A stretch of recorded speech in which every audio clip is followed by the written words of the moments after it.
foi iniciada, presidente. Muito obrigada. Daremos início à sessão da primeira turma ordinária, terceira Câmara, terceira sessão, período da tarde, do dia 24 de maio de 2021. Estão presentes os conselheiros Ari Vendramini, Salvador Cândido Brandão Júnior, Marco Antônio Marinho Nunes, Semira de Oliveira Duro, José Adão Vitorino de Moraes, Sabrina Coutinho Barbosa, Justileia de Souza Lima e eu, Lisiane Angelotti Meira. A doutora Sabrina é suplente convocada e vai acompanhar todas as sessões desta turma durante esse mês de maio. Nós vamos iniciar com os itens 24 e 25 da pauta, cuja recorrente é Bayer S.A., de relatoria da doutora Ari Vendramini, e eu peço, por favor, que seja convocada a patrona, a doutora Renata Holanda. Um minuto, presidente, por favor. Obrigada.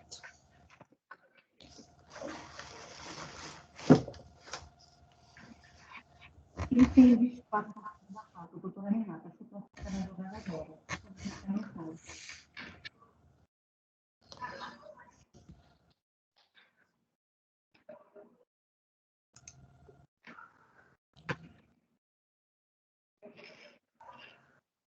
Estou convocada, presidente.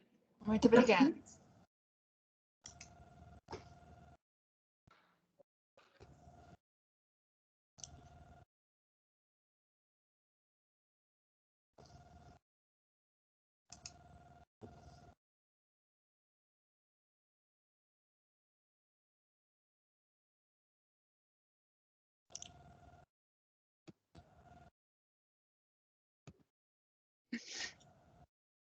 Doutora Renata?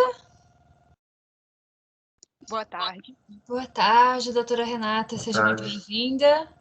Obrigada. Boa tarde, doutora.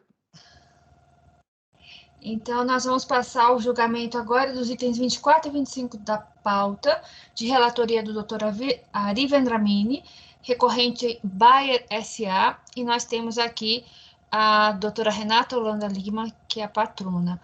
Doutora Ari, são os dois em conjunto ou na ordem?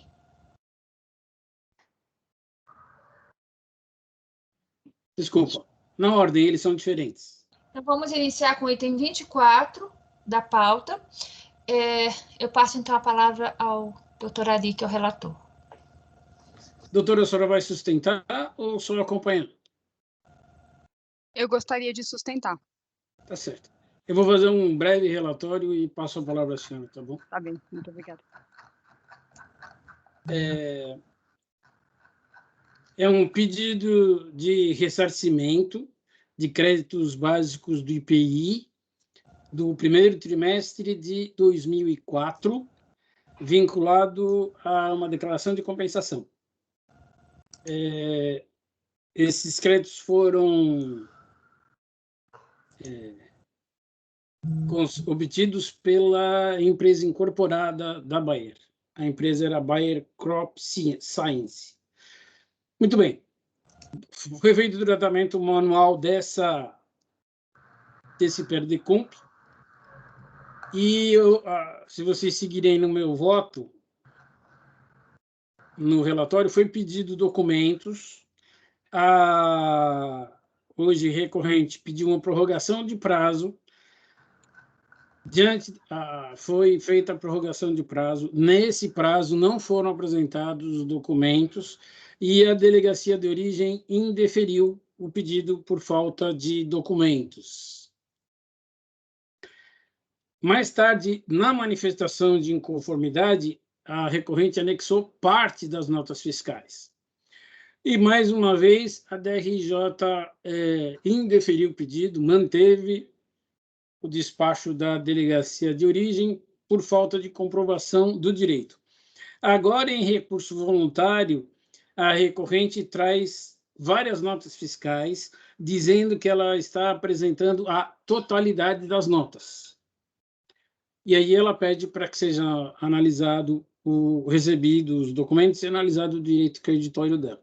Eu acho que, basicamente, esse é o relatório. Presidente, eu passo a palavra para a patrona. Muito obrigada. Boa tarde a todos os conselheiros. Bom, o caso já está muito bem relatado, é um caso até bastante simples, não tem muitas questões fáticas e muito menos de direito para se discutir ainda. E eu vim aqui só para frisar a necessidade de que haja a conversão em diligência do presente feito. Só para esclarecer um pouco mais a fundo a questão da intimação, acho que ela é importante para mostrar por que a Bayer faz jus a esse direito creditório aqui. Bom, o termo de intimação, que deu origem à posterior glosa integral dos créditos, falava da seguinte documentação que deveria ser entregue pela Bayer: os livros de registro de apuração de IPI, o contrato social e 10 notas fiscais. Foi isso que foi solicitado naquele momento, sendo 5 notas fiscais do último trimestre de 2003 e 5 notas fiscais do primeiro trimestre de 2004. Veja que foram só essas as notas solicitadas. Naquele primeiro momento, a Bayer entregou os livros, ela entregou o contrato social e ela entregou 5 das 10 notas. Ela pediu uma prorrogação de prazo que ela, de fato, não cumpriu, e aí veio a delegacia e glosou integralmente o crédito. Então, na sua manifestação de conformidade, o que ela apresentou? Justamente as 5 notas fiscais que faltavam, que ela finalmente conseguiu localizar. Então, veja que não foi uma apresentação de algumas poucas notas pontuais. Na realidade, ela apresentou aquilo que faltava em relação ao termo de intimação que ela tinha recebido inicialmente.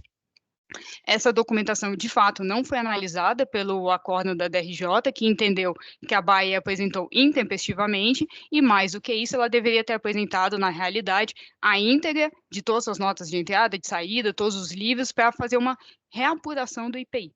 E, bom, diante desse acórdão de improcedência da manifestação, que foi apresentado o recurso, que é objeto da pauta deste conselho, e é nesse momento justamente que eu preciso reforçar essa necessidade de conversão em diligência, seja em homenagem ao princípio da verdade material, tão caro a este conselho, seja em relação a um princípio da eficiência da administração tributária e também em homenagem a evitar uma desnecessária judicialização posterior do caso. Então, excelências, vejam, toda a documentação que foi solicitada no termo de intimação lá atrás foi apresentada. Então, a Bayer não entende que ela precisaria, na realidade, apresentar a totalidade da sua documentação de apuração do IPI do período. E é justamente por isso que a gente vem aqui solicitar essa baixa dos autos em diligência e que seja analisada a documentação que foi entregue, que é mais do que suficiente para comprovar as notas fiscais que foram indicadas naquele perdecomp objeto da glosa dos créditos. É só isso, excelências. Muito obrigada pelo tempo.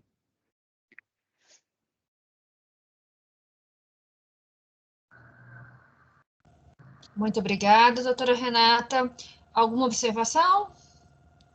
Eu devolvo, então, a palavra ao relator, doutor Ari, por favor. Pois não. Doutora e demais conselheiros e conselheiras.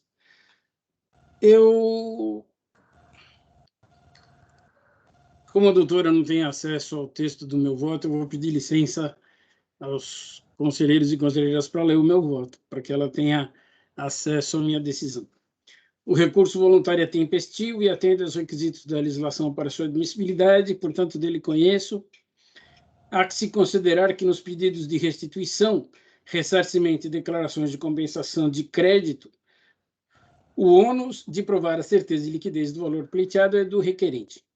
Aí eu cito o artigo 15 e 16 do decreto 72, que diz que a impugnação mencionar os motivos de fato e de direito em que se fundamenta os pontos de discordância, as razões e provas que possuir. Cito o artigo 373 do Código de Processo Civil, que o ônus da prova incumbe ao autor. Cito o artigo 36 da Lei 9784, que abre o interessado à prova dos fatos. E a DRJ, apesar de aceitar as provas carreadas aos autos, anexas às razões de manifestação de inconformidade, considerou que estas foram insuficientes para comprovar o direito creditório do então impugnante.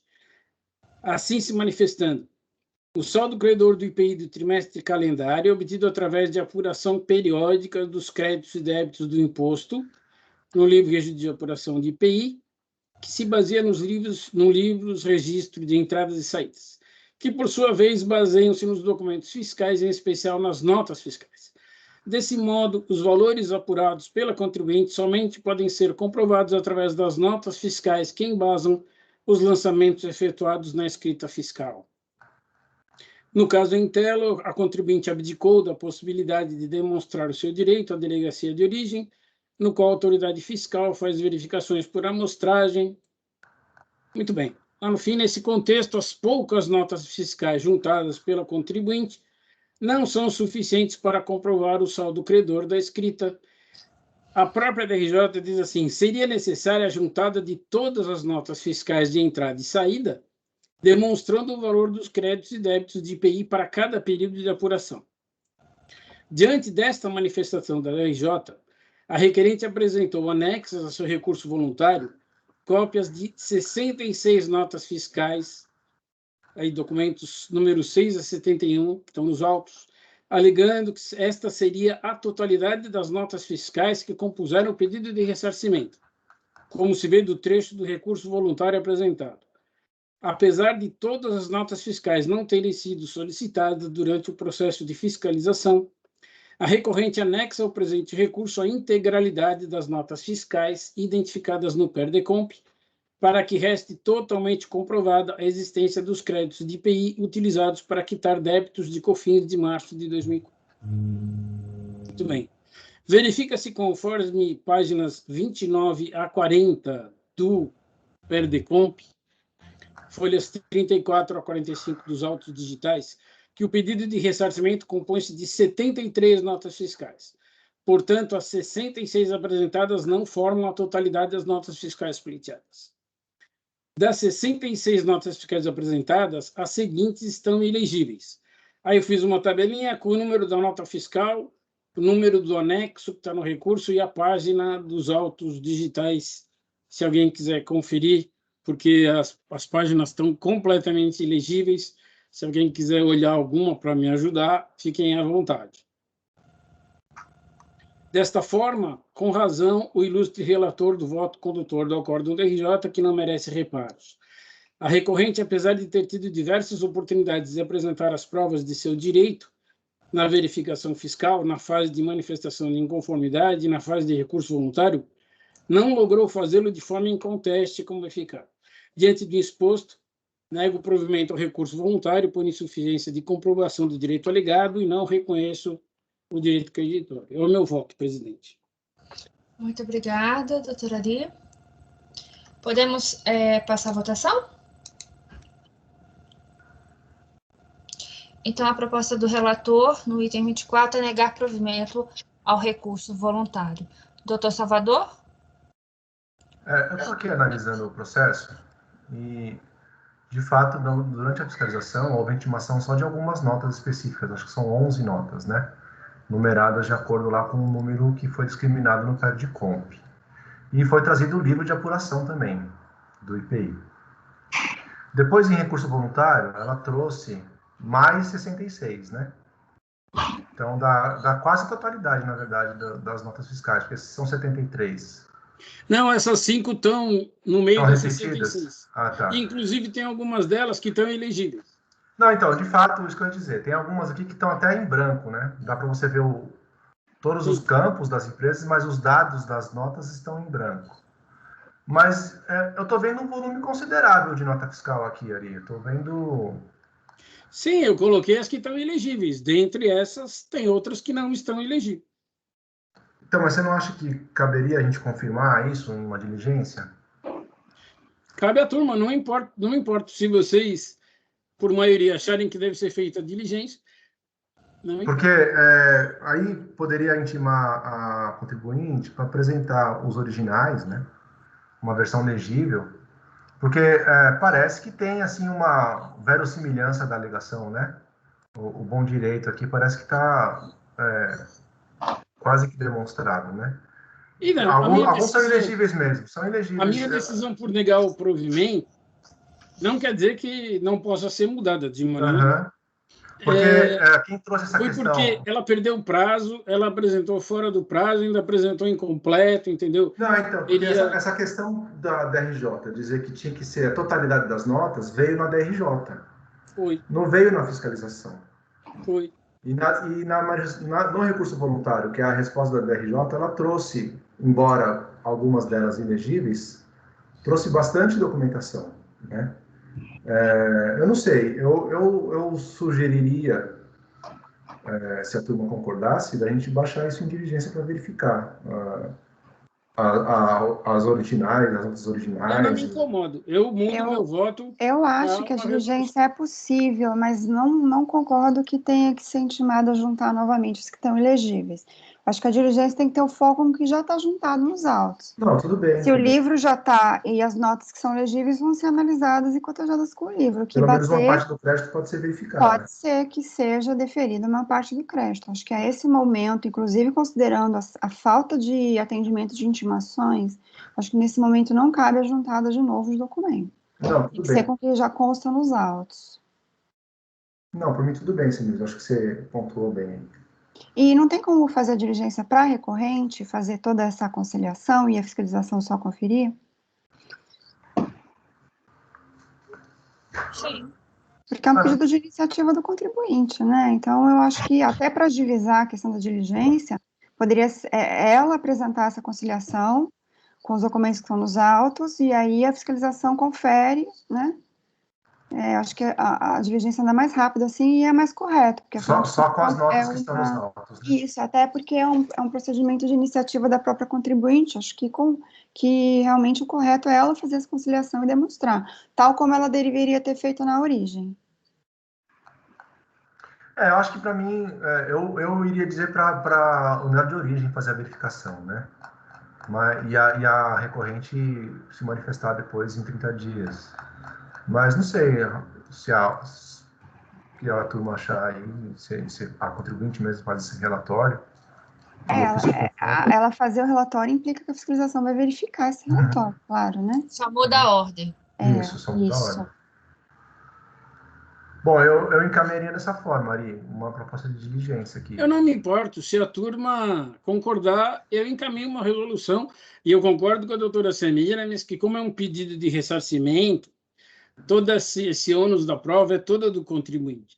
Então, na realidade, ela teria que apresentar uma conciliação com as notas que estão legíveis, pelo menos, ou ela fazer um esforço de apresentar novamente as notas que estão legíveis. Você pode até colocar na resolução... O ônus é dele. Você pode até colocar na resolução essa sua tabelinha que você fez aqui, de que essas estão elegíveis que estariam fora da conciliação, né? Porque não dá para ler. Agora, se a DRF de origem, ela que se sinta livre para, se ela achar por bem intimar a contribuinte para reapresentar essas notas, mas eu não sei se isso pode caber numa resolução. Vai ser delimitado a atuação da unidade de origem pela sua... Não, vai ser delimitado pela sua diligência. Se você falar que eles podem pedir, se acharem necessário, eles vão pedir ou não. Agora, se você fixar que a diligência com base no que já consta nos autos, aí eles não vão poder pedir e intimar para apresentar novos documentos. Eles vão só conferir o relatório. Se deixar aberto para a contribuinte, aí ela se né, alguma tiver ilegível, eventualmente ela apresenta na conciliação, e se não apresentar, não apresentou. Para a fiscalização não ter esse trabalho de reintimar. Tá bom, por mim, eu não me oponho a fazer uma resolução. Se a recorrente tiver como comprovar o direito, ela tem que ter o direito garantido, sem dúvida. Agora, se a gente quiser ser mais duro, né, e falar assim, bom, é um pedido de ressarcimento, o ônus da prova é do contribuinte, pode fazer dessa forma como a Lisiane falou, ou podemos falar apenas com as notas que estão nos autos e desconsiderar as ilegíveis, né? Mas... Acho mais correto, a diligência não pode produzir prova, né? E as ilegíveis já estão aqui tabeladas por você, né? São 21, que eu vi aqui. Você pode fazer ressalva indicando o quadro, como o Salvador sugeriu. Indicar o quadro como essas não dá para considerar. Por mim não tem problema, então eu até altero o voto, propondo uma resolução para que se analisem as notas retiradas, as ilegíveis, que estão indicadas no quadro, que eu reproduzo na resolução, para a delegacia analisar as notas em confronto com o pedido de ressarcimento. Eu acho que a diligência tem que ser um período de 30 dias para intimação da recorrente, para que a recorrente apresente a conciliação do livro com essas notas, e quanto seria o montante do crédito. É a comparação do que ela pediu com a comparação do que foi detectado com a juntada das notas. Isso. Entendeu? Aí, esse relatório, é sobre esse relatório que a fiscalização vai se manifestar, concordando ou discordando, e apresentando as razões caso discorde, né? E aí, essa limitação ao quadro.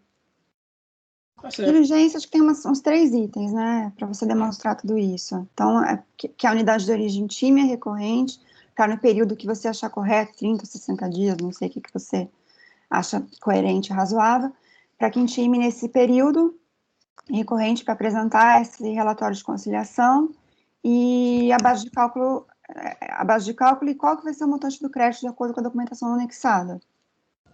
E aí, após essa entrega, que a fiscalização se manifeste sobre a conciliação do contribuinte emitindo um relatório. Aí depois, retorno.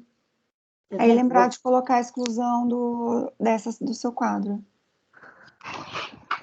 Se você quiser, depois eu posso fazer uma minuta e te dou. Porque as notas que estão legíveis, elas estão em branco, né? Tem só o logotipo e os nomes dos campos. Então, aí... Se eu puder fazer uma pequena questão de ordem, não sei até que ponto essas notas já eram ilegíveis, isso pode ter piorado na digitalização. Não sei o quanto que o contribuinte ainda tem também, eu posso checar com eles se eles têm a via original. O processo era físico antes? O processo era físico? Me parece... E a Receita que digitalizou ou não? Não. O processo, a Decomp foi transformada num processo digital. A Decomp eletrônica foi baixada nesse processo para tudo ficar dentro desse processo. É um processo digital desde o início. Não, o protocolo é físico do recurso. Está na página 201. Ele foi digitalizado. Ele foi digitalizado, então não sei até que ponto foi 100% culpa do contribuinte. Entendi. Ele foi digitalizado. Porque se foi digitalizado o recurso pela Receita Federal, né? Mas eu não sei se a Receita Federal tem lá... Bom, pode falar isso, né? Com os documentos que foram anexados. Mas você olhou as notas, Salvador? Elas estão em branco ou estão ilegíveis? Tem uma diferença bem grande. Não, a parte que tem os campos com informação de valor, descrição do produto, está em branco porque está falho, né? Sabe, falhado. Uma digitalização. Está praticamente em branco. Eu acho que a gente não poderia deixar sem essa restrição. Eventualmente, se ela tem e faz a conciliação. Ela pode ter uma cópia arquivada, pode ter uma segunda via, não sei. Pode ter. Não precisaria ser tão rígido. Eu vou propor a resolução para que... Quem cometeu o erro, se for a recorrente ou se for no processo de digitalização pela administração pública. Porque eu acho que a nota fiscal foi impressa em impressora matricial, né? Aquela que é a antiga. E, assim, tá falhado, tá bem falhado. Não dá para ler nem quem é a empresa. Agora eu vi, realmente era físico, porque tem até o carimbo de DOC, né? O carimbo de DOC, então ela pegou o papel, a nota física e carimbou lá, DOC 1, 2, 3, 4. Aí realmente não dá para saber. Então, aí eu acho que tem que mandar, então, considerar tudo. Considerando os documentos dos autos, pronto. Olha, é mais fácil pedir para a delegacia intimar para que a recorrente apresente as notas fiscais constantes nos autos, do Perdecomp. Ela apresenta quais ela estiver disponível, provavelmente esse também, né? E a conciliação. Sim, e a conciliação dessas notas. Se ela apresentar uma, se ela conseguir apresentar 2, 3, ela concilia as 3, 4, o que for possível para ela, né? Exatamente. Já que nós estamos abrindo a possibilidade, que se abra a possibilidade de defender o direito todo, né? Considerando que as circunstâncias que aparentemente realmente foi um processo digitalizado, a gente não tem como saber, então eu concordo. Acho melhor retirar mesmo a ressalva das notas, Tá bom. Pois bem, presidente, para resumir, eu vou propor a resolução para que a recorrente seja intimada pela delegacia de origem para apresentar as notas fiscais componentes do Perdecomp e juntamente com uma conciliação dessas notas e o seu livro de apuração de IPI. Perfeito, doutor Ari. Doutor Salvador? Acompanho. Muito obrigada. Doutor Marco Antônio? Acompanho. Obrigada. Doutora Semira? Acompanho, presidente. Obrigada. Doutor José Adão? Acompanho, presidente. Obrigada. Doutora Sabrina? Acompanho. Obrigada. Doutora Jusileia? Acompanho também. Muito obrigada, eu também acompanho. Então, a decisão do item 24 é por unanimidade de votos, no sentido de determinar na resolução a diligência à unidade de origem nos termos do voto do relator, doutor Ari. Com isso, encerramos a votação do item 24 e passamos para o item 25, cuja recorrente também é Bayer, né? Nós temos também a participação da doutora Renata Holanda e a relatoria é da mesma forma do doutor Ari. Eu passo a palavra ao doutor Ari, por favor. Pois não, eu estou abrindo o meu arquivo aqui, um momentinho só.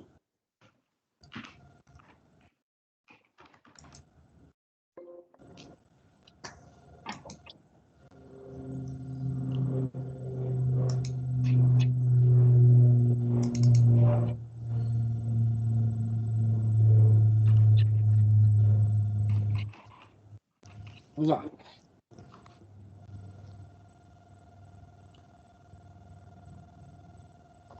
Mais uma vez, peço licença, eu vou ler alguns trechos, porque a doutora não tem acesso ao meu voto. É um processo de pedido de ressarcimento de IPI do segundo trimestre de 2005.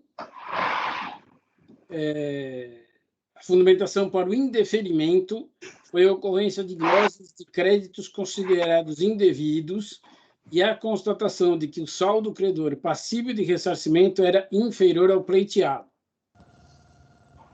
Cientificada, a interessada apresentou manifestação com a seguinte alegação: a glosa relativa à nota fiscal X seria indevida, dado que o produto da nota é uma matéria-prima utilizada na indústria de inseticidas e teria seu crédito assegurado pela não cumulatividade do IPI. A delegacia de origem, no despacho decisório, ela glosou essa nota fiscal, por isso o deferimento foi parcial. E aí tem a defesa da empresa. Desse modo, de acordo com a legislação vigente à época, eram permitidos os créditos decorrentes da importação, desde que a empresa comercializasse ou industrializasse o bem, como é o caso da requerente. Não por outro motivo, a requerente tomou o crédito de IPI destacado na nota fiscal, originária da importação do produto tal. Isto porque o NUFilme é utilizado como matéria-prima na fabricação de defensivos agrícolas. Muito bem, essa é a fundamentação. A DRJ, a recorrente hoje diz o seguinte na impugnação: como a resina faz parte da composição de seus produtos, cumpre o requisito para que se subsuma o conceito de matéria-prima, gerando, portanto, direito ao crédito de IPI em sua entrada. A DRJ também indeferiu o pedido. Está aqui a ementa, é uma vedação de ementa, de acordo com a portaria. As DRJs, doutor José Adão pode esclarecer, tem algumas... É o valor muito baixo, né? É o valor. Está dispensado pelo valor. Inconformada, a manifestante apresentou recurso voluntário combatendo o acórdão e defende em síntese o direito ao crédito, alegando que houve erro formal no preenchimento do pedido de ressarcimento. Ficou embaixo aqui do voto. A recorrente alega, está no item 8. A recorrente reafirma de plano as seguintes informações já explanadas na manifestação de inconformidade. Por ocasião da importação, foi emitida a nota fiscal de entrada, cujo emitente era então importador. A nota fiscal em questão foi emitida no momento do desembaraço aduaneiro, conforme as práticas habituais. Importa esclarecer que entre o desembaraço e a efetiva entrada na empresa, decorreu o prazo de quase 1 ano, e como se pode verificar na cópia da nota fiscal, somente houve entrada da mercadoria na empresa em maio de 2005, ou seja, No interlúdio entre a emissão da nota e a efetiva entrada na referida estoque da empresa, decorreu o período de 1 ano e, neste intervalo, houve a incorporação do CNPJ matriz, bem como de suas respectivas filiais, por outro CNPJ. Isto é, a nota fiscal foi emitida pela filial de Portão, no Rio Grande do Sul, para fins de desembaraço da mercadoria em 26 de maio de 2004, quando a mencionada filial ainda estava sob inscrição do CNPJ 89. Em janeiro de 2005, portanto, 6 meses depois, houve a transação de incorporação entre os CNPJs. A mercadoria importada, então, teve ingresso na empresa. Ou seja, em resumo, o despacho decisório eletrônico saiu com aquele código de nota fiscal emitida anteriormente à abertura da empresa. Ou seja, a empresa não estava aberta para os batimentos eletrônicos. A empresa não estava aberta, portanto, ela não podia emitir nota fiscal. Foi glosada essa nota. A recorrente vem e diz que realmente houve um engano, porque houve uma incorporação da empresa que importou por uma outra, e ela colocou o número errado da nota fiscal na DECOM. O que ela, do CNPJ, desculpe, na DECOM. Aí está na página 4, está aí no finalzinho da página a cópia do erro da DECOMP. Está aí em amarelo, a cópia, o CNPJ está errado, porque essa empresa foi incorporada. Então, o que ela vem dizer é que, como se verifica, a recorrente apontou equivocadamente que o emitente da nota fiscal seria o CNPJ tal, quando, na realidade, o emitente seria outro.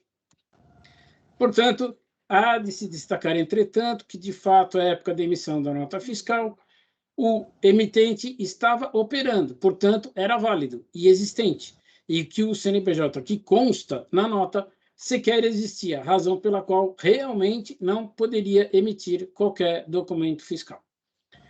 Diante das informações equivocadas, o agente fiscal foi erroneamente induzido a considerar inválido o crédito pleiteado. E o que ela pleiteia agora é a correção dessa nota. Eu vou dar a palavra para a patrona para que ela complemente as minhas informações. Muito obrigada, doutora Ari. Doutora Renata, a senhora tem até 15 minutos. Obrigada, relator. Certamente não vou gastar os 15 minutos, até porque o relatório já basicamente explica que houve um erro de preenchimento de declaração. O caso é tão simples quanto esse. Se me permitem apresentar aqui a tela, eu só vou deixar mais clara ainda essa questão dos CNPJs, enfim, eu acho que fica um pouco mais visual.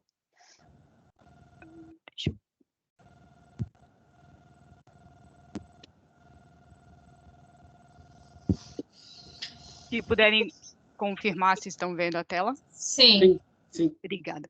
Bom, como o relator já mencionou, a glosa está focada em uma única nota fiscal de crédito de IPI e não tem nenhum tipo de discussão aqui com relação a ser ou não um insumo, não foi questionado em nenhum momento pelas autoridades, que é efetivamente um insumo, é uma resina utilizada em defensivo agrícola, quanto a isso, ela efetivamente gera um crédito de IPI. O que aconteceu? A nota fiscal de enteada foi emitida em maio de 2004. Como o produto veio do exterior, ele só entrou no Porto de Santos em abril de 2005, portanto, 11 meses depois, e entrou no estoque da Bayer em maio de 2005, ou seja, 1 ano depois da emissão. No momento da emissão, existia a Bayer Crop Science, e foi ela que emitiu essa nota, só que no iniciozinho de 2005, ela foi incorporada, no final de 2004, ela foi incorporada pela Bayer S.A., que foi a empresa que foi objeto da glosa agora. Então, foi emitida por uma e a filial que a sucedeu depois da incorporação, que foi a filial que recebeu no estoque esse produto. E como se pode notar, até aqui eu mostro os 2 CNPJs, é exatamente o mesmo endereço, enfim, é realmente a mesma filial, as duas ficam em Portão, no Rio Grande do Sul, e é possível ver que justamente uma sucedeu a outra após a incorporação. A documentação inicial, que seria a nota de entrada, é nesse antigo CNPJ da Crop Science, e da mesma maneira o extrato de declaração de importação. Então é possível ver que tudo vinha com o CNPJ da Crop Science, e aí, no momento da entrada no estoque, no registro de entrada, mostra justamente o CNPJ incorporador da Bayer SA. Então, é possível ver que o único erro que aconteceu foi justamente no lançamento do Perdecomp, que se colocou o CNPJ incorporador e não o CNPJ incorporado. O caso é tão simples quanto isso, e só tem algum parênteses que o acórdão da DRJ, por um motivo que a gente não conseguiu compreender, fala de uma suposta terceira filial, que seria de Paulínia, São Paulo. E a gente olhou toda a documentação, aqui está a cópia dela, e a gente não entende exatamente por que foi mencionado esse suposto terceiro CNPJ, como se ele fosse o detentor do crédito e a Bayer estivesse tentando utilizar uma outra filial para um crédito do passado de uma outra filial. Então, assim, só para deixar esse ponto de que, com relação à Paulínia, a gente não entende exatamente por que isso foi trazido, o acórdão não faz menção a nenhum documento específico para a gente entender de onde veio essa análise, mas, de toda forma, a gente entende que a Bayer efetivamente faz jus ao direito creditório e ela realmente só houve um erro no preenchimento da declaração, e como esse conselho já fez em reiterados casos, no caso de um mero erro de preenchimento de declaração pelo contribuinte, ele não pode ser penalizado se ele efetivamente faz jus ao crédito. E é só esse o ponto que eu tenho a trazer, e novamente agradeço o tempo dos senhores conselheiros. Obrigada, doutora Renata. Eu acho que tem que retirar isso, obrigada. Eu devolvo a palavra ao doutor Ari. Muito bem. Mais uma vez, nós estamos diante de uma... o direito existe, mas existe a forma. Então, nós estamos diante de reconhecer o direito por um erro formal ou obedecer à forma, porque a Receita Federal era a responsável por disciplinar os procedimentos referentes aos pedidos de restituição, compensação, e existia uma instrução normativa, à época, a Instrução 600 de 2005. Esse é um caso típico de retificação do pedido. O que a recorrente quer é retificar o número do CNPJ, porque os sistemas não localizaram e os sistemas estão corretos. Porque o erro foi na apresentação do documento. O artigo 56 da instrução normativa dizia, à época, que foi a época da transmissão da DECOMP, em junho de 2007. Vigorava a instrução normativa 600 de 2005. A retificação do pedido de restituição, do pedido de ressarcimento e da declaração de compensação gerados a partir do programa Perdecomp, nas hipóteses em que admitida, deverá ser requerida pelo sujeito passivo, mediante apresentação à Secretaria da Receita Federal, de documento retificador gerado a partir do referido programa. A retificação do pedido, apresentados em formulário papel, nas hipóteses em que admitida, não é o caso, vou pular esse parágrafo. O artigo 57 diz assim: o pedido de restituição, o pedido de ressarcimento e a declaração de compensação somente poderão ser retificados pelo sujeito passivo caso se encontrem pendentes de decisão administrativa à data do envio do documento retificador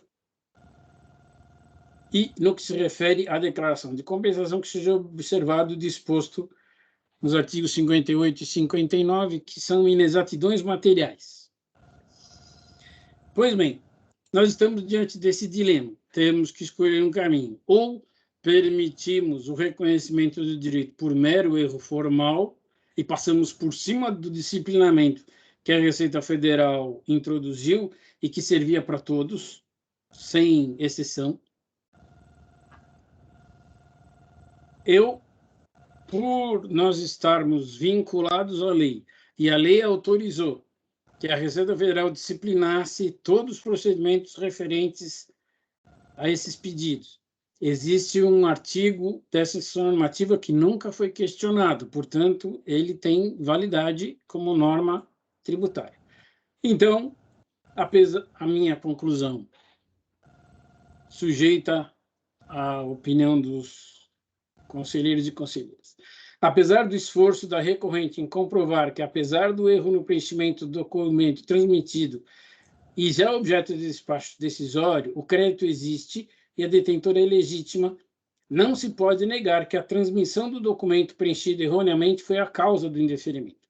Assim, a única forma permitida pela legislação de regência disciplinadora da matéria é a retificação do documento pedido de ressarcimento ou a revisão de ofício do despacho decisório eletrônico já emitido para eventual correção da informação.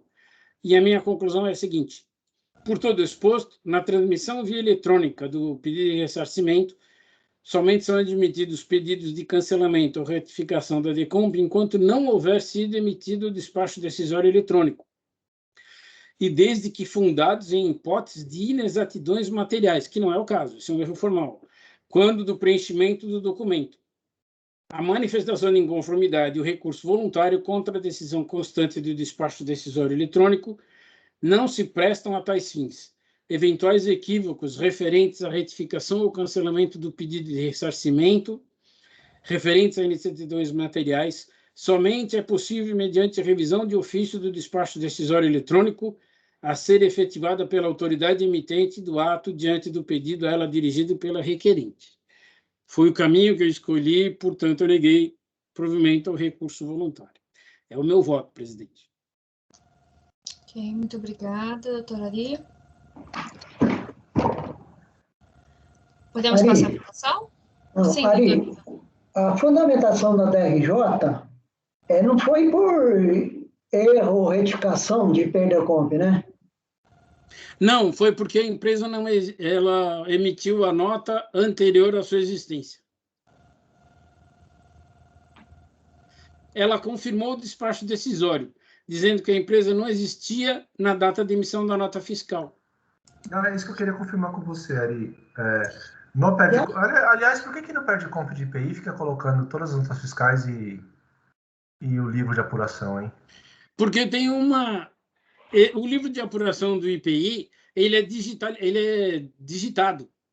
Hoje, o livro de apuração de IPI, ele tem um batimento eletrônico na Receita Federal. A Receita Federal tem toda a apuração do IPI eletronicamente, como a EFD. Mesma coisa, você transmite os dados. Mas aí quando você faz o perde-comp, você coloca o livro lá? Quando você faz o perde-comp, sim. Às vezes o livro não está no sistema, por algum motivo. E quando você faz o perde-comp, o sistema vai bater as notas com o livro de apuração. Acho que o nesse caso, nem chegou nesse ponto. Nesse caso, foi um batimento anterior. A empresa não existia. Tem vários batimentos que o sistema faz, né? Nesse caso, a nota fiscal não encontrou CNPJ com data válida. A DRJ disse também que o produto foi recebido em outro estabelecimento, que não esse que está pedindo o crédito, que foi em outro estabelecimento. Eu acho que a fundamentação aí está sendo mudada. No momento nenhum se discutiu que estava negando o provimento por conta de erro no preenchimento do perder-comp. Ela diz, não, eu estou negando o provimento porque você importou o produto e o produto entrou no outro estabelecimento. Mas a o que está querendo o crédito, quem tem direito é o estabelecimento que recebeu o produto. A DRJ não colocou nenhum tipo de documento que mostrasse por que ela tomou essa conclusão.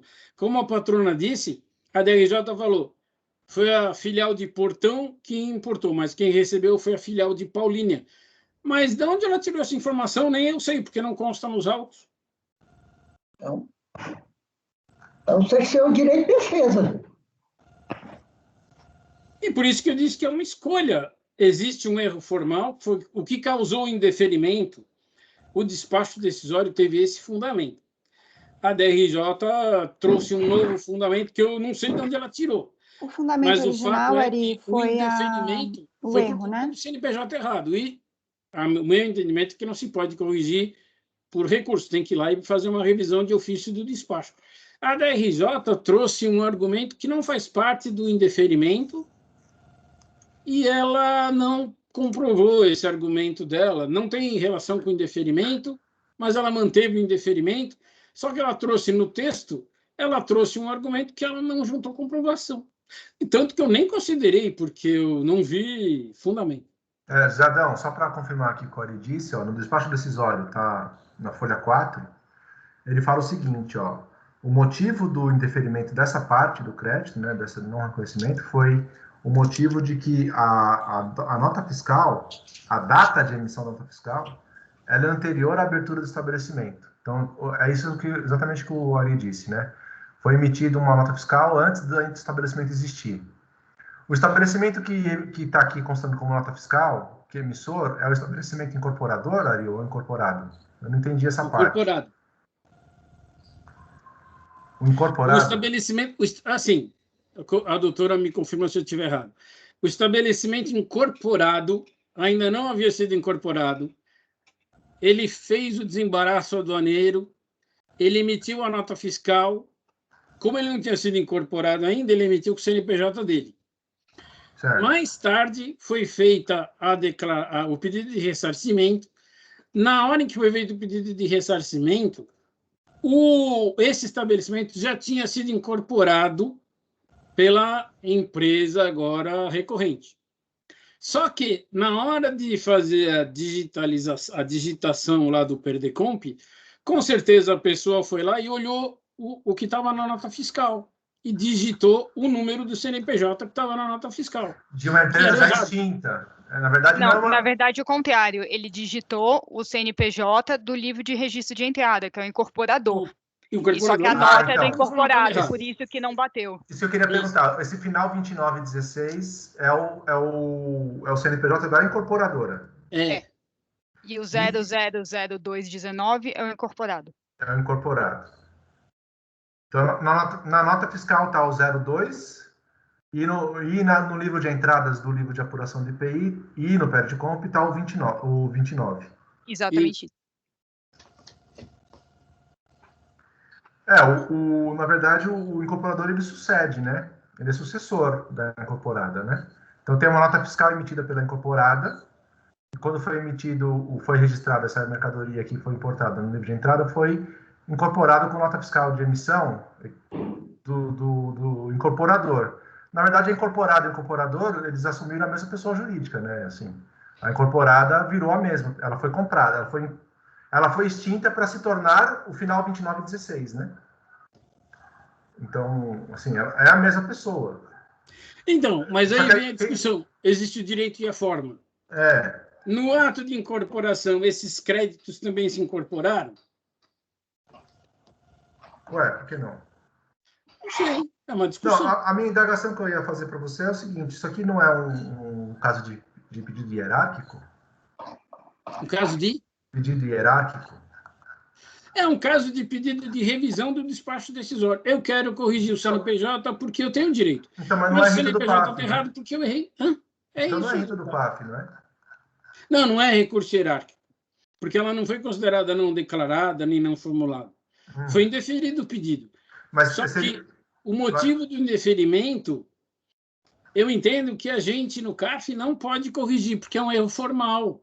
Só quem pode corrigir é a autoridade emissora do despacho decisório. Ele já decidiu que o CNPJ não existia. Então, cabe um pedido de revisão desse despacho para o delegado. Então, o delegado vai dizer, isso que você falou é o correto, é o direito. Se a incorporada transmitiu todos os seus direitos, todo o seu ativo para a incorporadora. Então, a incorporadora tem direito, autorizo a retificação do CNPJ e retifico o despacho decisório e reconheço o direito. É esse o caminho. Era isso que eu queria perguntar para você. Se era um pedido de revisão do despacho decisório e você está encaminhando que isso é um erro formal que deveria ser feito lá na origem com o pedido de revisão, sim. O caso aqui não seria de não conhecer? Na sua visão, não seria não conhecer do recurso? Porque você tá eu dar um parecer? Não conhecimento do recurso. Porque pelo seu argumento, isso aqui não é rito do PAF, né? Não. Mas você está negando o provimento. Porque ela está pedindo para revisar a declaração em sede de recurso voluntário. Eu não posso não tomar conhecimento. Porque aí eu vou manter a decisão da DRJ que está errada. porque a gente geralmente não conhece recurso voluntário quando a gente já vem para nós uma compensação declarada como inexistente, ou é uma compensação considerada como não declarada. Ou quando não tem crédito em litígio, né? Isso, quando vem para a gente dessa forma é que a gente acaba não conhecendo. Então, eu concordo com o Ari que é uma questão mesmo de analisar o mérito. E outra coisa que eu acho importante para a gente também aqui é como o Ari colocou, a vinculação da IN da Receita. Por quê? Porque o parágrafo 14 do artigo 74, ele joga todo o procedimento para a responsabilidade da Receita. Então, realmente, a gente tem que observar todo o procedimento, que é matéria... É procedimental mesmo, né? E esse procedimento não está na 74, está nas INs. Então, por isso que o Ari colocou que é vinculante para nós, e eu concordo com ele. Eu estava na dúvida se havia aqui crédito, porque assim, a gente já decidiu várias vezes aqui, quando não tem crédito em litígio, a gente não conhece, porque não tem análise de crédito. Aqui tem uma análise de crédito indireta, As né? avessas. Porque se você reformular pedir ali o CNPJ escrito no pé de compra, você consequentemente irá analisar o crédito. Então acho que É como a doutora Semira, como a Semira me falou, Salvador, quando vem para a gente, aí sim é caso de recurso hierárquico, quando é não declarado ou não formulada. Porque aí você considerou que a declaração não foi nem transmitida. Não, mas e quando não tem crédito? Já pegamos algumas aqui que não tem mais discussão de crédito. O cara está discutindo... Aí a gente não conhece. Aí a gente não conhece porque não é competência do CARF discutir cobrança. Exato. Quando você fala em débito, você está discutindo cobrança de débito. E o CARF não tem competência para fazer cobrança. Esse é o fundamento. E, na verdade, o objeto do processo de compensação é só o crédito, né? Por isso que a gente não pode conhecer quando está discutindo débito. Então, mas é só para o seu raciocínio, que indo pela linha da IN quando teve o despacho decisório negando o crédito por conta da divergência no CNPJ, não era para ele ter apresentado uma manifestação de conformidade, era para ele ter apresentado algum pedido de revisão de ofício. Lá na delegacia. Lá na delegacia. Tá, não, é isso aí mesmo que eu queria confirmar. Eu já tive até alguns casos que eu já fiz nesse sentido mesmo. Mesmo porque a revisão de ofício não tem prazo.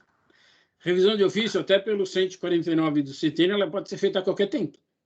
Então, se ela pedir hoje, o delegado é obrigado a dar uma resposta, porque ela tá comprovando o erro, ela transmitiu errado, e ele já decidiu sobre o pedido.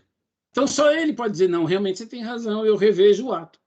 O que eu não entendo é que, diante dessa disciplina toda que a Receita fez, a gente no CARF possa passar por cima da disciplina que tem autorização legal e reconhecer um direito que não cabe a nós fazer. Essa é a minha visão. Não, eu estava discutindo com você isso aí porque eu estava pensando se era caso de negar provimento ou se era caso de não conhecer. Entendi. Mas acho que o ponto é de negar provimento mesmo. É o que eu entendi. Tá.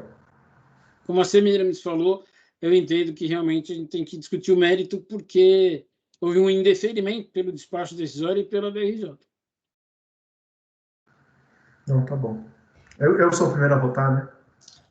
Mas a gente não começou a votar ainda. Ok. Podemos começar, então? Então, a proposta do relator é negar provimento ao recurso voluntário. Doutor Salvador? Acompanho. Muito obrigada. Doutor Marco Antônio? Acompanho o relator. Obrigada. Doutora Semiramis? Acompanho. Obrigada. Doutor José Adão? Está sem microfone, doutor. Eu vou acompanhar pelas conclusões, porque eu acho que realmente ela não pode ser corrigida aqui, mas que o fundamento da RJ é outro, mas ela... Então, por isso que eu vou acompanhar. Obrigada. Doutora Sabrina? Acompanho. Obrigada. Doutora Jusileia? Acompanho também. Obrigada.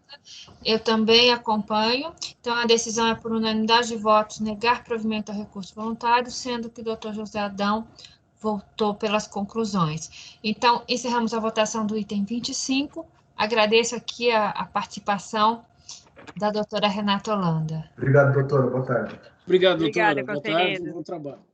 Igualmente. Boa tarde. Tchau, boa tarde. Tchau.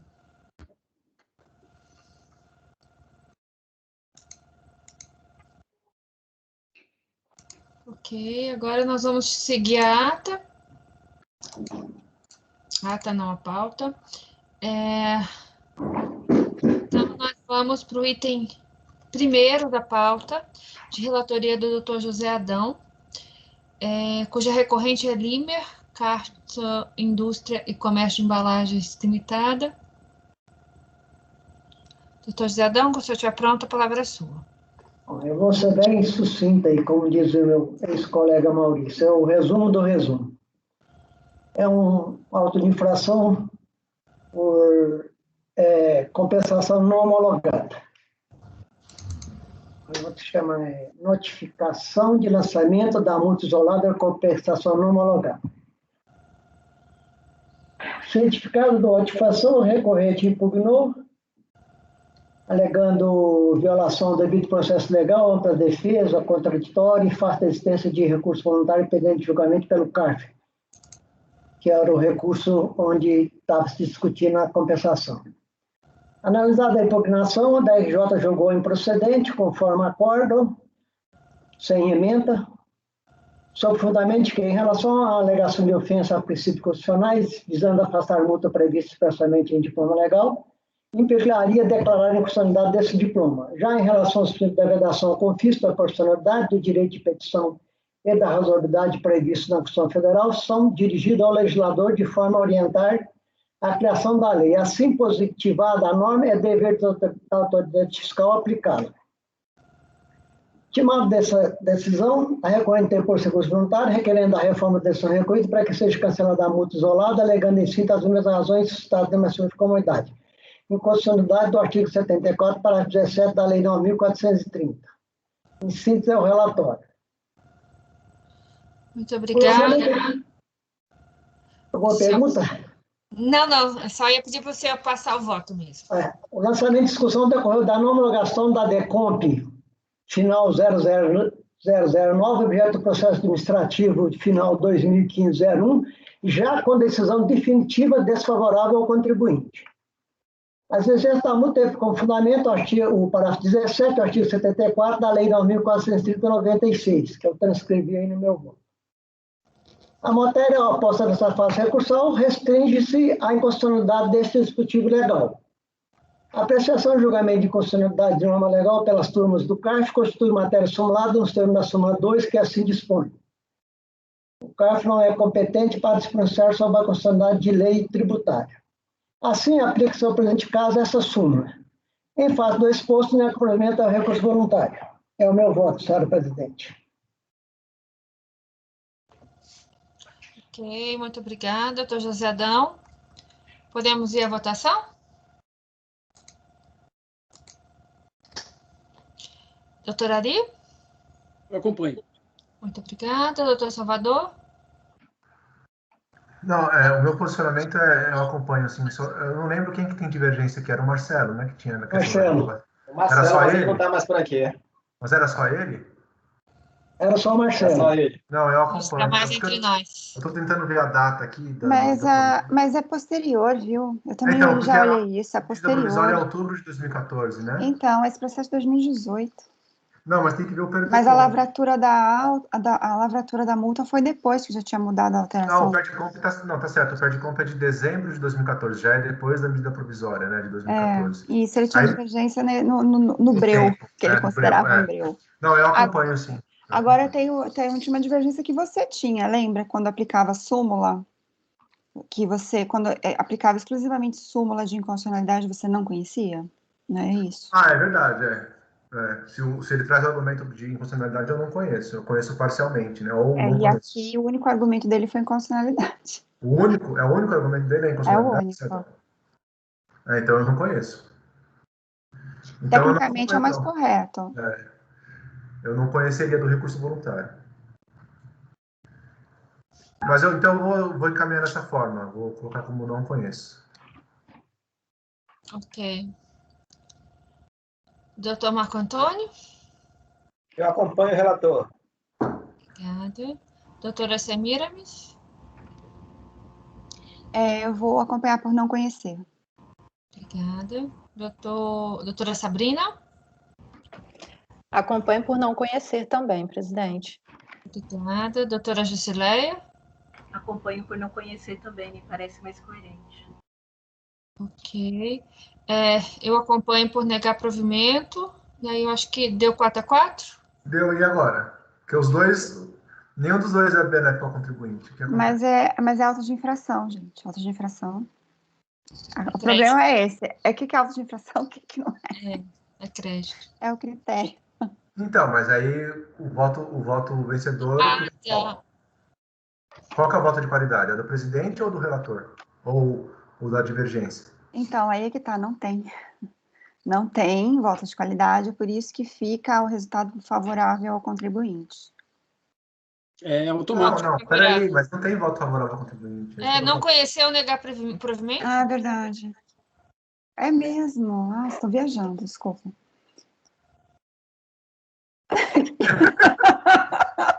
Não tem voto favorável. Então mantém o vencedor ser o não provimento, né? Porque não tem voto favorável ao contribuinte. É mesmo, nossa, é mesmo. A gente vai tão seco ali no medo de aplicar a norma nova, que é verdade, não tem. Eu acho que teria que ver aí qual seria o mais favorável ao contribuinte. Entre não É negar provimento, porque aí ele tem direito ao recurso especial. Eventualmente pode ter um recurso, né? É mais favorável a ele, porque não ele fica pode negar processualmente, não materialmente, né? Sim. Então, a decisão é por maioria. Negar provimento. Não é maioria, mas sinceramente. Vai ter que colocar todo aquele texto, né, da indicação, daquela tabelinha, né? Na verdade, houve empate, mas se entendeu que essa decisão é processualmente mais favorável ao contribuinte, então a decisão é negar provimento ao recurso voluntário. Tem que colocar todo aquele texto, né? Tá bom.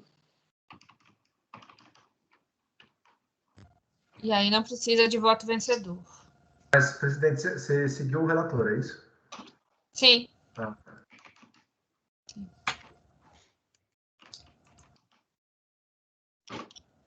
Podemos passar para o segundo? Sim. Deixa eu só anunciar aqui, Isadão. Então, nós passamos para o item 2 da pauta, cuja recorrente é a mineração turmalina limitada, também de relatoria do Dr. José Adão. Dr. José Adão, por favor.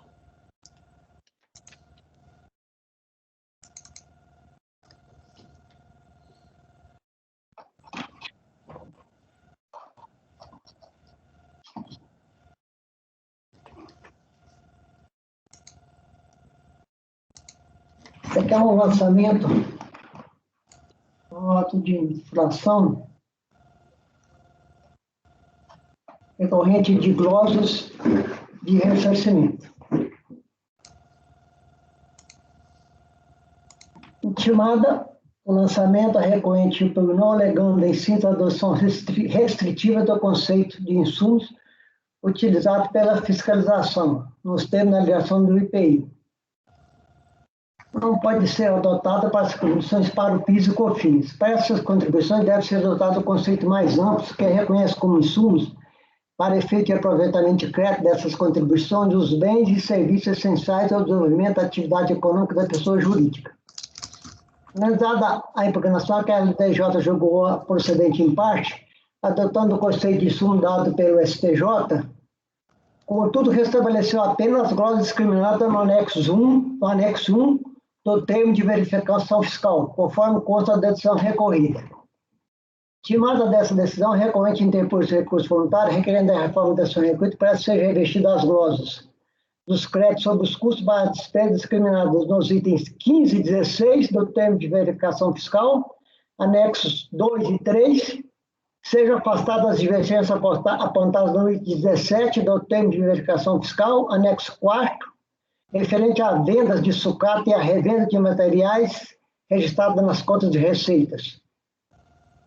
Duas contas de receitas aí, uma final 003 e 004. E também afastada a divergência entre os valores de crédito pleiteados no SPER e os registrados contabilmente, conforme explicitado nos itens 18 e 19 do termo de verificação fiscal, anexos 5 e 6.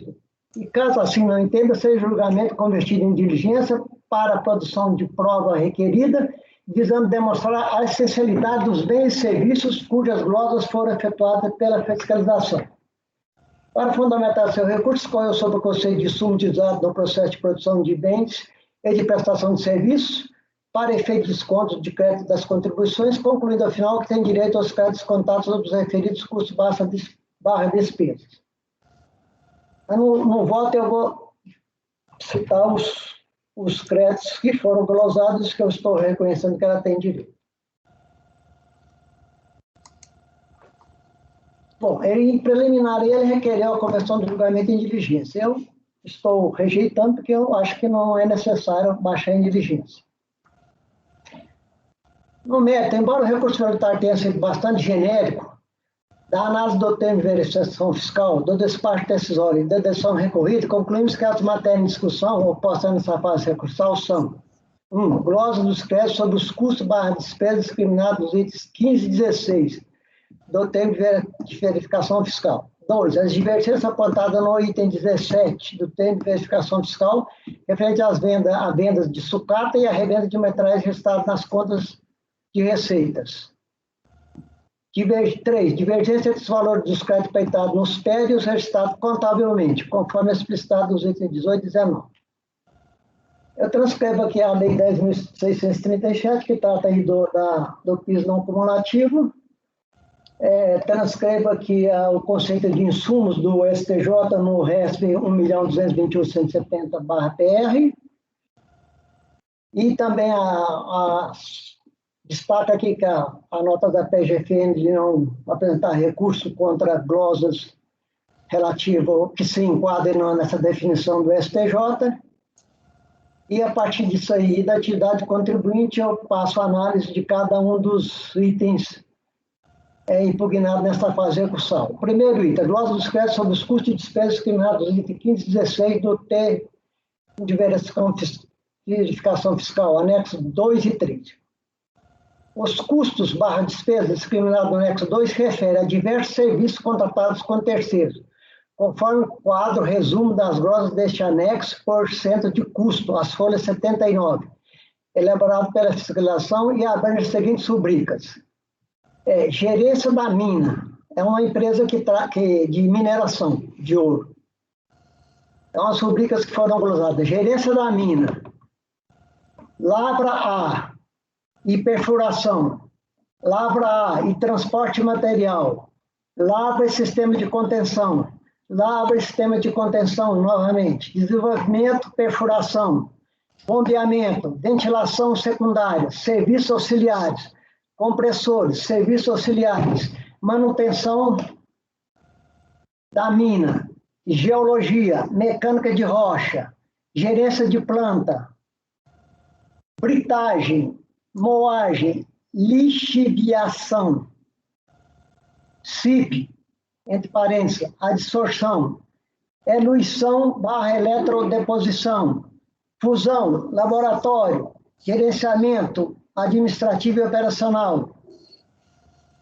Já os do anexo 2, as folhas de 80, se refere também à lavra e perfuração, ao desenvolvimento e perfuração, ventilação secundária, serviços auxiliares, manutenção da mina, moagem e lixiviação. Assim, com exceção das despesas referentes à gerência da mina, código 1.01.001, gerência de planta, código 2.01001, e gerenciamento administrativo e operacional, MTL, código 2.03001, as demais se enquadram na definição de insumos dada pela STJ no julgamento do RESP 1.221.170 e, portanto, gera crédito das contribuições passivas de desconto dos valores calculados sobre o faturamento mensal. 2. Divergência apontada no item 17 do termo de verificação fiscal. A recorrente questionou os ajustes efetuados pela fiscalização, visando a apuração do saldo trimestral devedor ou credor dos créditos passivos de desconto do valor das contribuições calculadas sobre o faturamento mensal. No procedimento administrativo, o autuante verifica se o contribuinte apurou e pagou corretamente os valores das contribuições devidas mensalmente nos termos da legislação tributária vigente. Assim, verificada irregularidade na apuração dos valores é dever do autuante fazer os ajustes necessários à apuração dos valores mensais das contribuições efetivamente devidas, inclusive no valor das suas bases de cálculo, observada a legislação de regência. No presente caso, o autuante verificou que o contribuinte apurou a base de cálculo das contribuições em desacordo com o disposto no artigo 1º das leis 10.637 de 2002 e 10.833 de 2003, excluindo dela as receitas de vendas de sucatas escrituradas na conta 3.1.1.02.003 e da revenda de materiais escriturados na conta 3.1.1.02.04. No regime não cumulativo, a base de cálculo das contribuições para o PIS e para a COFINS é o faturamento mensal. Assim, entendido o total das receitas oferidas pela pessoa jurídica, independentemente de sua denominação ou classificação contábil, conforme o artigo 1º das referidas leis. E não existe a previsão legal para se excluir da base de cálculo dessas contribuições as receitas de venda de sucata, de materiais, ainda que classificados como não operacionais.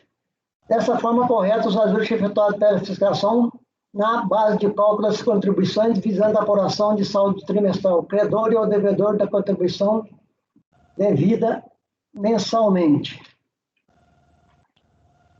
3. Divergência entre os valores dos créditos pleiteados nos FER e os registrados contabilmente. Conforme reconhecido pela própria recorrente em seu recurso voluntário, o ajuste dos valores dos créditos pleiteados por ela e o reconhecido pela fiscalização foi efetuado com base nos valores escriturados em sua contabilidade, bem como nos valores cujo direito lhe foi reconhecido no despacho de sócios, mais especificamente no termo de verificação fiscal. Assim, em relação aos valores escriturados na contabilidade, não tendo alegado erro na escrituração, mantém-se o ajuste.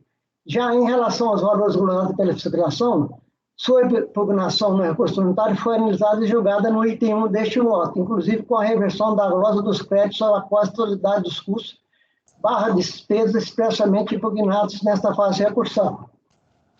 Em face do exposto, eu rejeito o pedido de diligência no mérito do provimento parcial e recurso voluntário apenas para reconhecer o direito do contribuinte de descontar créditos, aproveitar créditos sobre os custos / despesas incorridos.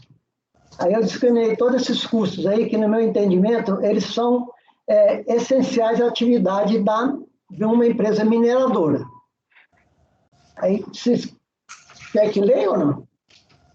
Eu já li, não sei dizer mais. Já está aí na tela. E cabendo a autorização de Maria por aos créditos e sobre tais rubricas reduzir os valores apurados das parcelas mensais do crédito tributário exigido de lançar. Isso aqui é uma auto-infração. Então, a BRF vai ter que apurar esses créditos e deduzir das parcelas lançadas exigindo o saldo devedor em cada mês, se houver. Ok.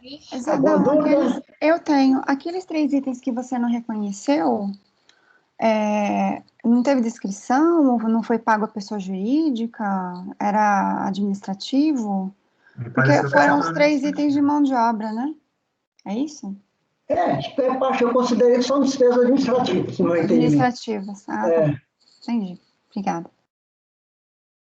Eu tenho uma dúvida, doutor Jardão. Eu não entendi o que é esse operacional MTL. Meu cara, isso aí eu fui pela palavra operacional. MTL eu não consegui em nenhum momento dos autos descobrir. Eu achei coisa que assim, que no meu entendimento não prejudicaria nem o contribuinte, nem a fazenda, que é operacional da mina. Essa MTL aí foi a própria fiscalização que deu esse termo, né? Então, por conta disso, ela falou que é operacional MTL. Se é operacional, para mim, se encaixa aí na despesa, no custo de exploração da mina. Você está negando. É que você não considerou essa operacional como despesa geradora de crédito. Esse MTL eu neguei, você colocou, porque está junto com o gerenciamento administrativo. Tá? Ela apareceu 2 vezes aqui. Lá no finalzinho. Apareceu tanto concedendo quanto negando no dispositivo. Porque ela tem do gerenciamento administrativo, exatamente, por isso. É porque não está segregado também, né? Não Tá? está. É uma valor só. administrativo e Então, da mina. você está Aí não negando. dá. Você Ele está está negando. negando, é só aqui que apareceu duplicado, mas no corpo do voto ele está negando. Eu entendi. Apareceu duplicado é porque são dois centros de custo diferentes. Entendi. Não, mas espera aí. Porque se é operacional, a gente entende que tem alguma coisa a ver com a operação da mina, né? Então, Não, em teoria, mas acontece que ele está junto com o administrativo, por isso. como não teve Não segregação... tem segregação. Tá bom. Não, mas Entendi. o contribuinte na impugnação não fez segregação nenhuma, porque a gente está diante de uma auto de infração, né? E o contribuinte não explicou o que era. Não. Mas aqui no dispositivo do voto, você está reconhecendo esse crédito e depois você nega, tá na linha de baixo está negando. Então, estou negando. Está duplicado, foi o que eu falei, está duplicado, está concedendo e negando. No dispositivo está concedendo e negando, então desculpa o erro aí, mas é negar porque está dentro do gerenciamento, administrativo. E é o mesmo porque está com o mesmo código. 203001.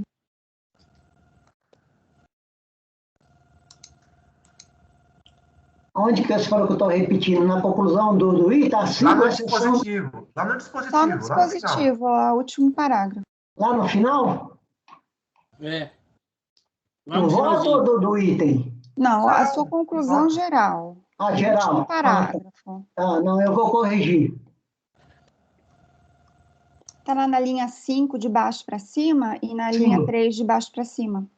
Certo. Você está falando as glosas que você está revertendo, e dentre essas glosas está lá, o último item é o 2.03.001, gerenciamento ADM operacional MTL. Aí você põe vírgula, mantendo-se as glosas sobre os custos e despesas da conta gerenciamento de mina, gerenciamento de planta e gerenciamento ADM, de novo. Então, e operação MTL de novo. Você está dando e depois você retira. Mas lá no voto você está negando, tá? Não, é negar mesmo, eu vou corrigir isso daqui. É negar, de acordo com o que está lá no voto. Só a conclusão aqui que copiei errado aqui. Esporte, inserção, lava, auxiliares, lavagem moeda, fusão, aqui, gerenciamento.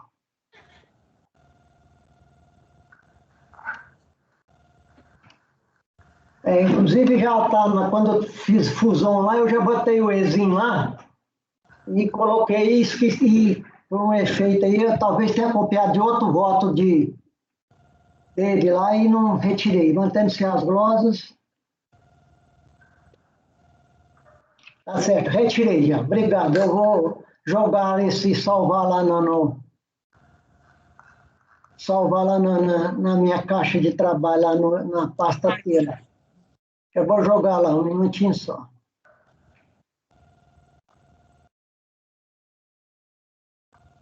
É só retirar, né? É só eu retirei, já retirei, mas eu não coloquei na pasta T ainda. Porque eu estava trabalhando no processo fora da pasta T.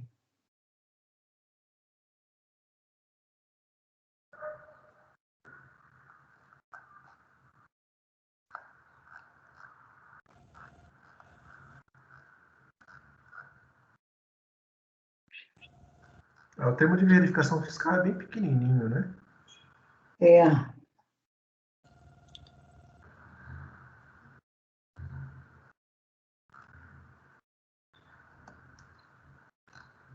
Estou abrindo novamente aqui a pasta T aqui. Eu só não entendi aqui por que faz parte desse auto de infração essa questão do PER. Questão de quê? Ele apurou saldos de créditos ressarcíveis de COFINS vinculados às receitas de exportação, em função de divergências entre os valores de créditos pleiteados no PER e os registrados contabilmente. B, a totalização mensal. Você colocou no seu voto aqui essa questão do PER. Por que tem esse PER aqui no auto de infração? Porque é o seguinte, o cara entrou com um pedido de restituição, ressarcimento de diversas decompes. Aí ele está alegando que tem valor diferente. Mas o problema também é dele, né? Eu entrei para colocar. Eu simplesmente falei, o problema é seu. Você que preencheu o pré, você que escriturou. O que o fiscal fez foi analisar os créditos que ele tinha direito ou não. Isso que o fiscal fez. Aí o fiscal glosou os créditos e no mês que houve decorrência da cláusula, houve saldo devedor. O fiscal constituiu por meio do auto de infração, lançou o saldo devedor. A auto de infração é para lançar o saldo devedor dos PER, né? Sim. Ele glosou o crédito, viu que veio o débito não constituído e fez esse auto de infração para constituir os débitos que apareceram, é isso? Exatamente. Não tem processo prejudicial por aí, não? De compensação com anexos? Porque geralmente antes de um auto de infração do saldo, tem os processos de compensação, né? Em que se discute também os créditos. É onde eles estão, né? Tem vários processos dele aí que, inclusive, são repetitivos. Esse, inclusive, é um paradigma, né? Ah, tá com a sua relatoria, então. Então, tem mais processos deles aqui que eu estou julgando que não é paradigma. Qual que é esse aí? Esse é o item 2. Item 2. Depois tem mais alguns processos deles aí. Então, eu me ativo o julgamento desse processo aqui. Mas está na sua relatoria também, é isso? Sim, comigo. A partir do 14 já é a mesma mineração fazenda brasileira? Não é. Então. Já corrigi lá na pasta T, viu? Retirei lá essa duplicidade. Aqui, tá amanhã. Mineração turmalina, a partir do item 37. É repetitivo mesmo. É crédito de compensação de COFINS. Tem os processinhos aqui, são 1, 2, 3, 4, 5, 6 processos. Zedão, só para a gente poder votar, quando a gente acabar as discussões, você poderia ler o último parágrafo? Eu sei que é longo, mas acho que é importante para ficar visível aqui na gravação. Sim. Em fato exposto que a gente pedir diligência no método do provimento parcial voluntário apenas para reconhecer o direito do contribuinte descontar aproveitar crédito sobre os custos /despesas incorridos com 1.02.001, lavra A, descontar, aproveitar crédito sobre, lavra A, perfuração. 1.0203, lavra A, transporte de material. 1.02004, lavra A, sistema de contenção. 1.02005, lavra sistema de contenção. 1.03001, desenvolvimento perfuração. 1.04001, bombeamento. 1.04002, ventilação secundária. 1.04003, serviços auxiliares. 1.04004, compressores. 1.04.005, serviços auxiliares. 1.07001, manutenção da mina. 1.08001, geologia. 1.08.004, mecânica de rochas. 2.02001, britagem. 2.002.002, moagem. 2.02.004, lixiviação. 2.2005, CIP, adsorção. 2.02.006, eluição, eletrodeposição. 2.02007, fusão. E 2.02015, laboratório. Mantendo-se as glosas sobre os custos /despesas com 1.001, gerência da mina, 2.01.001, gerência de planta, e 2.03001, gerência ADM e operacional MTE. Cabendo à autoridade administrativa apurar mensalmente os créditos sobre essas rubricas e deduzir os valores apurados das parcelas mensais do crédito tributário exigido. Ok. Então, nós temos aqui o voto do relator dando provimento parcial. Podemos iniciar a votação? Doutor Ari, por favor. acompanho o relator. Muito obrigada. Doutor Salvador? Espera aí.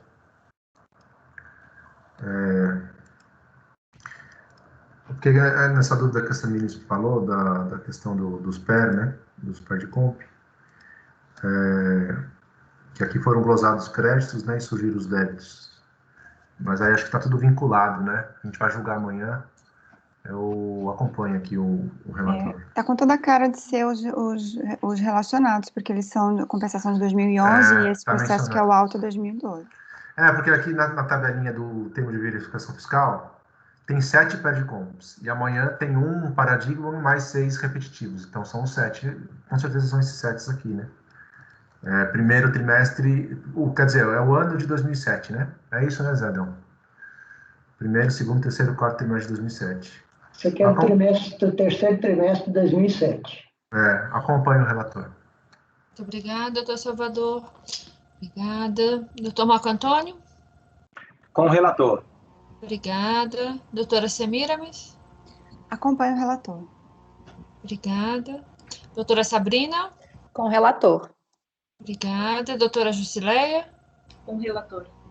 Muito obrigada. Eu também acompanho o relator. Então, a decisão é por unanimidade de votos, dar provimento parcial nos termos do voto do relator, e assim iniciamos o julgamento e finalizamos o julgamento do item 2, e eu proponho um intervalo. Eu peço, por favor, que o apoio suspenda a gravação. Doutora Eli também. Um minuto, presidente. Quantos minutos? Desculpa. Para aí.